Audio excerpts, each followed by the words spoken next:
നമസ്കാരം. രാവിലെ സെക്രട്ടേറിയറ്റിന്റെ മുന്നിൽ ഒരു മനോരമ മാധ്യമ മോൻ കിടന്ന് നിലവിളിക്കുകയാണ്. ഇത്രയും ദിവസം മേനോൻ മുഖ്യമന്ത്രിക്ക് വേണ്ടി നല്ല 9 on 6 ആയിട്ട് കൊഴിലൂത്ത് നടത്തിക്കൊണ്ടിരുന്നതാണ്. മേനോൻ മുഖ്യമന്ത്രി അധികാരത്തിൽ വന്നതിന് ശേഷം വളഞ്ഞു നിന്ന് കൈയടിച്ച് ആഘോഷിച്ചവന്മാരാണ്. ഇപ്പോ സെക്രട്ടേറിയറ്റിന്റെ മുന്നിൽ പോയി നിന്ന് അതേ മനോരമയുടെ മാധ്യമ മോൻ മോങ്ങുന്നത് എന്താണ്? ഞങ്ങളുടെ മേനോൻ പറ്റിച്ചേ പറ്റിച്ചേ എന്നുള്ള രീതിയിൽ. എന്തൊരു രസമാണ് ആ മോങ്ങൽ കേൾക്കാൻ. മുഖ്യമന്ത്രിയായി വി ഡി സതീശൻ വന്ന സമയത്ത് ഓരോ കാര്യങ്ങൾ പ്രതിപക്ഷത്തിരുന്നപ്പോൾ പറഞ്ഞത്, അതിനെപ്പറ്റി ചോദിച്ചപ്പോൾ വാക്ക് പറഞ്ഞാൽ വാക്കെന്നാണ്, വാക്കല്ലേ അത് നടപ്പാവുമെന്നാണ് പറഞ്ഞത്. അങ്ങനെ പറഞ്ഞ വാക്കാണ് സെക്രട്ടേറിയറ്റിലെ മാധ്യമ നിയന്ത്രണം മാറ്റുമെന്നുള്ളത്. എല്ലാ മാധ്യമ പ്രവർത്തകരെയും കടത്തിവിടുന്ന പോലുമല്ല, അക്രഡിറ്റേഷനുള്ള മാധ്യമ പ്രവർത്തകർക്ക് പ്രവേശിക്കാൻ ആരുടെയും അനുമതിക്ക് വേണ്ടി കാത്തു നിൽക്കേണ്ട, ആരുടെയും കാല് പിടിക്കേണ്ടതെന്നാണ് അന്ന് UDF പറഞ്ഞത്. എന്നാൽ UDF സർക്കാർ അധികാരത്തിൽ വന്നു. ആദ്യത്തെ ഒരാഴ്ചത്തെ 2 ആഴ്ചത്തെയൊക്കെ ആവേശമൊക്കെ കഴിഞ്ഞു. അതിനുശേഷം ഇപ്പോൾ വീണ്ടും ആ മാധ്യമ നിയന്ത്രണം, പിണറായി വിജയൻ സർക്കാർ എന്താണോ നടപ്പാക്കിയത് ആ മാധ്യമ നിയന്ത്രണം കൊണ്ടുവന്നിരിക്കുകയാണ്. അപ്പം അക്രഡിറ്റേഷനുള്ള മാധ്യമപ്രവർത്തകർക്ക് പോലും ഞാൻ നിൽക്കുന്ന ഈ ഒരു കണ്ടോൺമെൻറ്റ് ഗേറ്റ്, സെക്രട്ടേറിയറ്റിലെ ഗേറ്റാണ്. ആ ഗേറ്റ് കടന്ന് അകത്തേക്ക് പോകണമെങ്കിൽ കൃത്യമായിട്ടുള്ള ഉദ്യോഗസ്ഥരുടെ അനുമതി വേണം. ഏത് വകുപ്പിലേക്കാണോ പോകേണ്ടത് ആ വകുപ്പിൽ നിന്നുള്ള അനുമതിയോടുകൂടി മാത്രമേ കടന്നു പോകാൻ കഴിയൂ എന്നുള്ള യാഥാർത്ഥ്യമാണ് ഇപ്പോൾ വരുന്നത്. ഇതിനകത്ത് 3 മണി മുതൽ 5 മണി വരെയാണ് പൊതുജനങ്ങൾക്ക് സെക്രട്ടേറിയറ്റിലേക്ക് പ്രവേശിപ്പിക്കാനുള്ള അവസരം. അപ്പോൾ പൊതുജനങ്ങൾക്കൊരു നിയന്ത്രണമുണ്ട്. ആളുകൾ എല്ലാം കൂടി ഒന്നിച്ച് രാവിലെ വന്നു കഴിഞ്ഞാൽ അതിനെ ബാധിക്കും, ജോലിയെ ബാധിക്കും എന്നൊക്കെ പറഞ്ഞുകൊണ്ടാണ് ആ നിയന്ത്രണം ഉള്ളത്. അതിനെല്ലാം മന്ത്രിമാരുള്ള സമയം, ഉദ്യോഗസ്ഥർ ഓഫീസിലുള്ള സമയം വെച്ചിട്ടാണ് അത്തരത്തിൽ നിയന്ത്രണം കൊണ്ടുവന്നത്. ആ നിയന്ത്രണം മറയാക്കിയാണ് മാധ്യമപ്രവർത്തകരെ നിയന്ത്രിക്കുന്നത്. കാരണം മാധ്യമപ്രവർത്തകർ അകത്തേക്ക് പോയി കഴിഞ്ഞാൽ ഏതെങ്കിലുമൊക്കെ ഉദ്യോഗസ്ഥരെ കണ്ടു കഴിഞ്ഞാൽ എന്തെങ്കിലുമൊക്കെ രേഖകളോ എന്തെങ്കിലുമൊക്കെ സർക്കാരിൻ്റെ പ്രവർത്തനങ്ങളെ സംബന്ധിച്ച് പുറത്തു വരേണ്ട കാര്യങ്ങളൊക്കെ അവർ കൊടുത്തു കഴിഞ്ഞാൽ, പുറത്ത് വന്നു കഴിഞ്ഞാൽ അത് വലിയ ക്ഷീണവും വിവാദവും ഒക്കെയാണല്ലോ.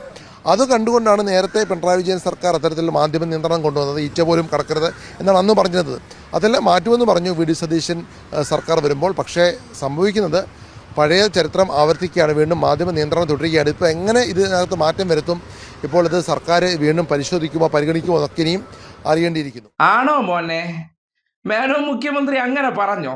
അതായത് പിണറായി വിജയൻ അവിടെയും കൊണ്ടുവന്ന് കണക്ട് ചെയ്യാണ്. പിണറായി വിജയൻ അധികാരത്തിൽ ഇരുന്നപ്പോൾ സെക്രട്ടേറിയറ്റിനകത്ത് മാധ്യമങ്ങൾക്ക് നിയന്ത്രണം ഉണ്ടായിരുന്നു. അതേ നിയന്ത്രണം ഏർപ്പെടുത്തിയത്രേ. പക്ഷേ അതിൽ രണ്ടിൽ 2 വ്യത്യാസമുണ്ട് മനോരമയുടെ മാധ്യമ മോനെ. കാര്യം എന്ന് വെച്ചാൽ പിണറായി വിജയൻ മാധ്യമങ്ങൾക്കിടയിൽ കിടന്ന് വിരകിയിട്ടില്ല. മാധ്യമങ്ങളെ കൊണ്ട് അയാൾ ഒന്നും നേടിയിട്ടില്ല. അയാളുടെ PR പണിക്ക് വേണ്ടി മുതലാളിയുടെ പിന്നാലെയും പോയിട്ടില്ല. പക്ഷേ മുതലാളി പൈസ മേടിച്ചതിന് ശേഷം നിർദ്ദേശം തന്നതിൻ്റെ അടിസ്ഥാനത്തിൽ മേനോന് വേണ്ടി എന്തൊരു വാഴ്ത്തുപാട്ടായിരുന്നു. മേനോൻ മുഖ്യമന്ത്രിയുടെ പൂക്കിച്ചിരി. മേനോൻ മുഖ്യമന്ത്രി എന്ന് പറഞ്ഞാൽ പിണറായിയെ പോലെയല്ല, എല്ലാവരെയും നോക്കി വിളിക്കച്ചിരിക്കും. അങ്ങനെയൊക്കെയുള്ള ക്വാളിറ്റി ഉള്ള ആളാണ്. തറവാട്ടി പറഞ്ഞതാണ്. മറ്റത് അങ്ങനെ ആയിരുന്നില്ലല്ലോ. ആ രീതിയിലുള്ള നരേഷനൊക്കെ കൊടുത്ത് വലിയ സംഭവമാക്കി അവതരിപ്പിച്ചതിന് ശേഷം എന്താണോ ഒരാൾ, അയാൾ മാധ്യമങ്ങൾക്ക് മുന്നിൽ നടത്തുന്ന കൃത്രിമങ്ങൾക്കപ്പുറം അയാളുടെ റിയാലിറ്റിയെക്കുറിച്ച് ആവർത്തിച്ച് പറയുമ്പോൾ അതല്ലായിരുന്നു, ജനങ്ങളെ തെറ്റിദ്ധരിപ്പിക്കണമായിരുന്നു. എന്നിട്ട് ഒരു ഉളുപ്പുമില്ലാതെ സെക്രട്ടേറിയറ്റിന്റെ ഗേറ്റിന്റെ മുന്നിൽ വന്ന് ഞങ്ങളെ കേറ്റണില്ലേ, ഇപ്പൊ മാധ്യമ നിയന്ത്രണം കൊണ്ടുവന്ന് എന്ന് മോങ്ങുകയാണ്. ആ മോങ്ങൽ എന്ന് പറഞ്ഞാൽ നിങ്ങൾക്ക് അർഹതപ്പെട്ടതാണ്. കാര്യം സെക്രട്ടേറിയറ്റിനകത്ത് മാധ്യമങ്ങൾ അനാവശ്യമായിട്ട് കയറി ഇറങ്ങി നിരങ്ങേണ്ട കാര്യമില്ല. പ്രത്യേകിച്ച് ഇന്നലകളിൽ നിങ്ങൾക്ക് ഇഷ്ടം പോലെ ഗേറ്റൊക്കെ തുറന്നിട്ടു എന്ന വാർത്തയൊക്കെ അവതരിപ്പിച്ചുകൊണ്ടും അടഞ്ഞുകിടന്ന 10 വർഷമായി അടഞ്ഞുകിടന്ന ഗേറ്റൊക്കെ തുറന്നു തന്നു എന്നൊക്കെ ആഘോഷപൂർവ്വം നിങ്ങളെ കൊണ്ട്, അതായത് നമ്മൾ പറയാറില്ലേ, നമ്മുടെ ഒരു പ്രധാനപ്പെട്ട ശത്രുവായിട്ടുള്ളവർ അല്ലെങ്കിൽ ഈ നാട്ടിലെ പ്രധാനപ്പെട്ട വിഷങ്ങളായിട്ടുള്ളവർ, അവരെ കൊണ്ട് വാഴ്ത്തുപാട്ട് പാടിച്ചതിന് ശേഷം അവരെ തന്നെ ചവിട്ടി പുറത്താക്കുന്ന ഒരു രീതി അവലംബിച്ചപ്പോൾ മേനോൻ മുഖ്യമന്ത്രിയുടെ ബുദ്ധി ചില്ലറയൊന്നുമല്ല. കാര്യം കഴിഞ്ഞപ്പോൾ കറിവേപ്പില പോലെ എടുത്ത് വലിച്ച് പുറത്തറിഞ്ഞു. ഇനി നിങ്ങളുടെ ഒന്നും ആവശ്യമില്ല. സെക്രട്ടേറിയറ്റിനകത്ത് നടക്കാൻ പോകുന്ന കച്ചവടങ്ങളൊക്കെ ഇനി നിങ്ങൾ കൂടി അറിഞ്ഞു കഴിഞ്ഞാൽ അത് ഇനി വലിയ വാർത്തയാക്കി നിങ്ങൾക്ക് അവതരിപ്പിക്കാനുള്ള ഒരു അവസരവുമില്ല. അതുകൊണ്ട് 2 ആഴ്ച എല്ലാത്തിനും കയറി ഇറങ്ങി നിരങ്ങാനുള്ള അവസരം കൊടുത്തിട്ട് കടക്ക് പുറത്ത് എന്ന് പറഞ്ഞപ്പോൾ ഇമാതിരി മോങ്ങുമ്പോൾ ആ മോങ്ങൽ കേൾക്കാൻ ഈ നാട്ടിലൊരു താരാട്ട് പാട്ട് പോലെ ആൾക്കാർക്ക് ഫീൽ ചെയ്യുന്നുണ്ട്. അതുകൊണ്ട് ഈ കരച്ചിലൊന്നും ആയിട്ടില്ല. ഒരു കൃത്രിമമായിട്ടുള്ള അല്ലെങ്കിൽ ക്യാമറകൾക്ക് മുന്നിൽ വിദഗ്ധമായിട്ട് അഭിനയിക്കുന്ന ഒരു ആ വ്യക്തിയെ സംഭവബഹുലമായി സമൂഹത്തിന്റെ മുന്നിൽ, കാര്യം മനോരമ നടത്തിയ ഓരോ ദിവസത്തെ സർവേകളുണ്ട് തെരഞ്ഞെടുപ്പ് കാലഘട്ടത്തിൽ.